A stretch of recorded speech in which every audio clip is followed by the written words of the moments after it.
Hey, friends. Welcome back to the Higher Grade Help Podcast, the place where we talk about building strong teams, sustainable businesses, and systems that actually work for you, not just your clients. If you caught our bonus episode, Breaking Free from Delivery Deficits to Scale Without Burnout, you're not alone. It quickly became the most downloaded episode we've ever released, and that tells me something important. You're ready to scale, but you're also done with the hustle hamster wheel. I get it. Same here. But let's talk about what's happening in the real world right now. Tariffs are increasing, supply chains are shaky, and prices on everything from shipping to software are creeping up. It's tempting to just keep your head down and keep delivering, but if you don't adapt now, your margins and your energy could pay the price. So stick with me. So what exactly is going on with tariffs and trade? In short, the U.S. has announced or increased tariffs on imports from several countries. You could say all of them, but especially China. And that means materials, packaging, and even tech tools are more expensive for businesses, even if you don't directly deal in products. Remember this, your vendors do, your platforms do, and those costs often trickle down to you. I attended Inc. Magazine's Founders House today in Philadelphia, and let me tell you something, it was amazing. I did not stay for the entire event. I was there for like the first 2 hours, but that event really gave me insight into how some of the most successful CEOs and founders right now are navigating their particular companies. You had people in the building such as the CEO of Honeygrow was there, which was really cool. Big Honeygrow fan. Justin Rosenberg, he was there. Baba Viviera, who's the founder and CEO of Ceremonia, was there. Sarah Yu, the founder of Blue Land. And they talked pretty extensively about the tariffs and how unexpected costs were affecting their production and their supply chains, like within their business, and how most of their products are created here in the United States. However, the ingredients in those products, like it could be the glass case, right, that a particular hair care product comes in, or a cleaning product is created, like, and there's like a certain packaging box they use for it, right? And like some of those materials come from other countries. So like Latin America, some of those items come from Canada. And so the founders were just explaining how the tariffs kind of caught them by surprise because they didn't realize some of their ingredients. Like the CEO of Honeygrow, he mentioned how you can't get avocados and bananas from Jersey, right? Like they have to get imported from another place.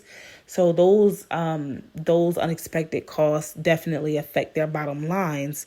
And I thought that was so insightful because us as smaller, like CEOs and founders of smaller companies, sometimes we don't always take into account how our services or our products require the input or the imports or exports from other places, from outside locations outside the United States, right? Let's be honest, like not a ton of things are manufactured in the United States. So tariffs are bound to impact and hit pretty much everyone if we're just being honest. So, yeah, that was just really insightful today, going to that event. And I was very happy that I was able to attend. Shout out to Inc. Magazine for putting that event on in the city. It was great.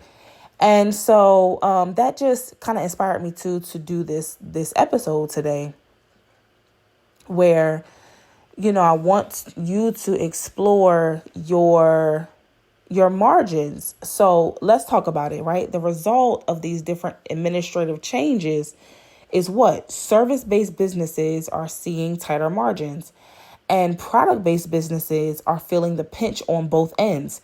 They're experiencing higher costs and longer delays, and that was confirmed today by some of those founders that I just mentioned who were on the panel at the Inc. Founders House event. So let's talk about what that means for your service-based business. You, at this point, could be experiencing what I call a delivery profit disconnect, right? A lot of business owners are operating on yesterday's pricing, but today's cost of doing business is way higher.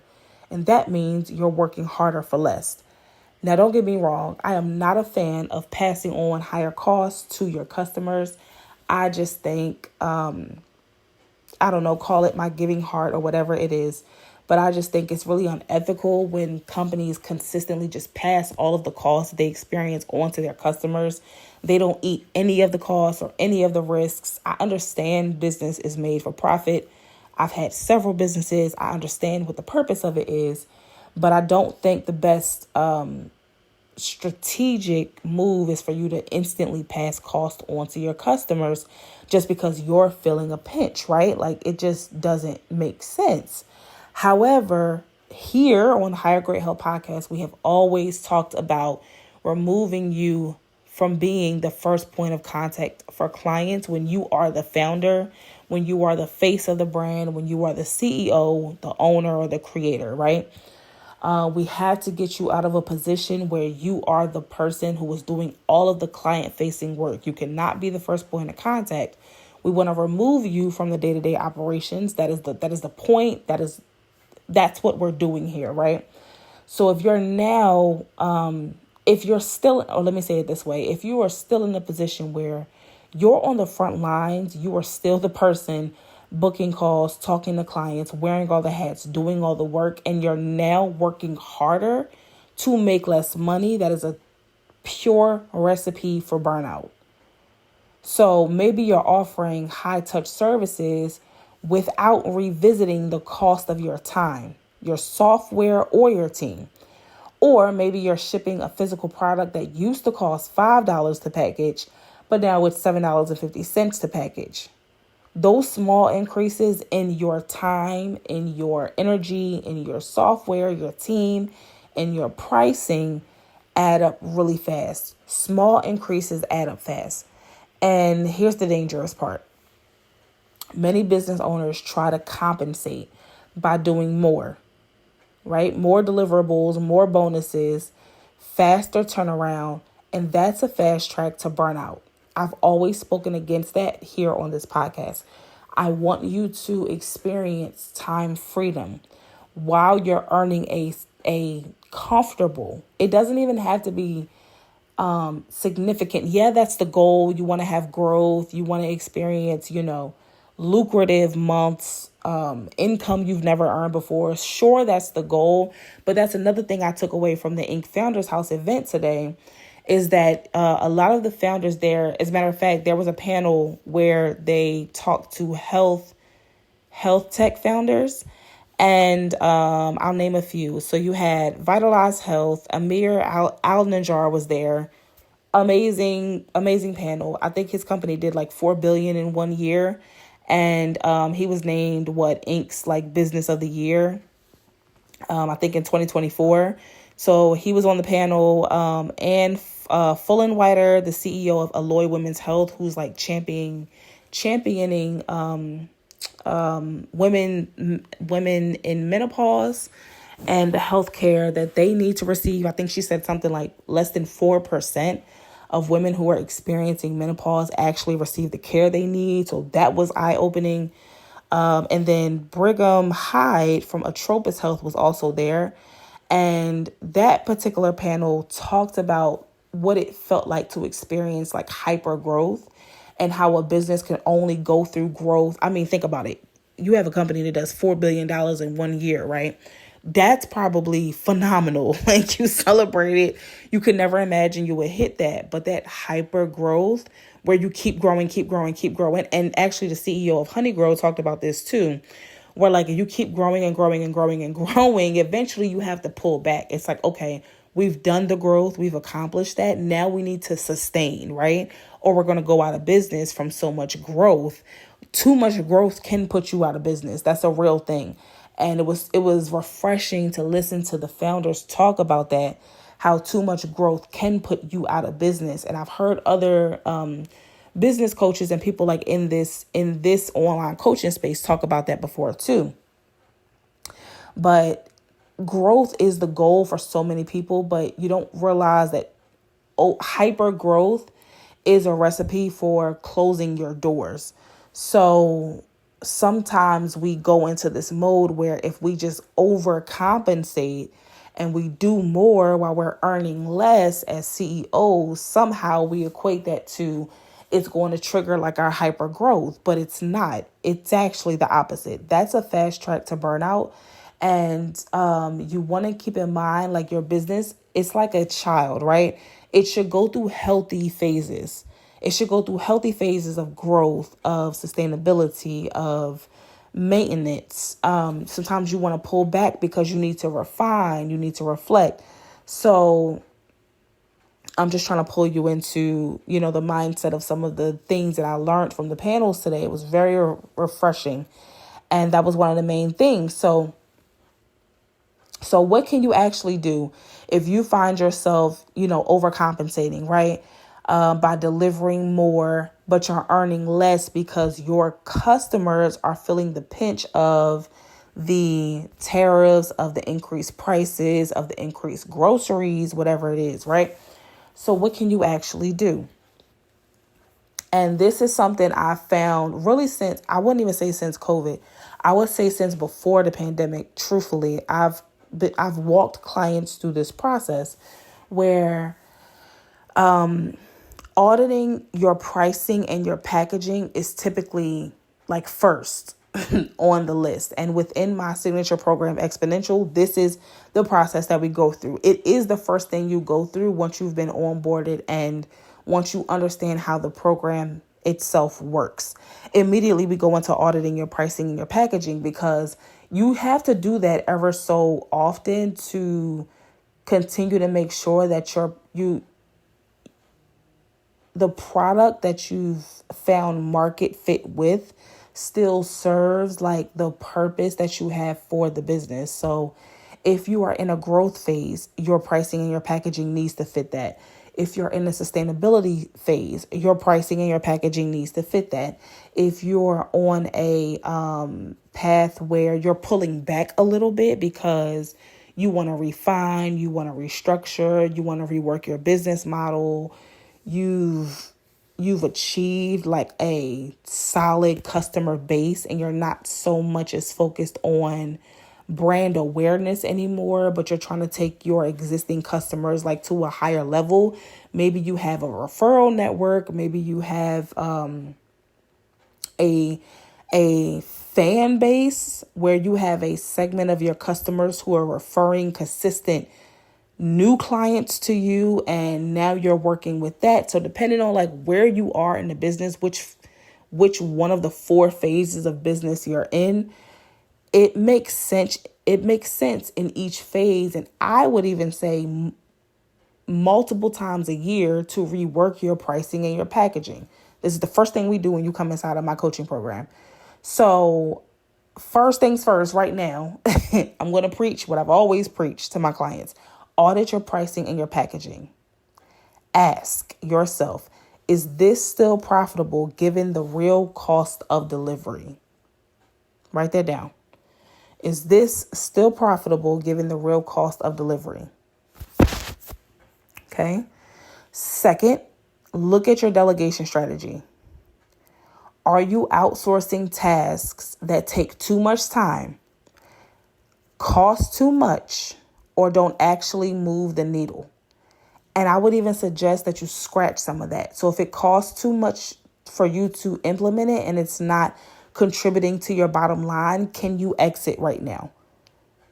Can you cut that task out of your workload, period? Or if it's a task or a project that's not actually moving the needle, can you get rid of it momentarily? If not, and it's a part of your operations that you need to keep your doors open, maybe it's time to train a team member instead of hiring another contractor.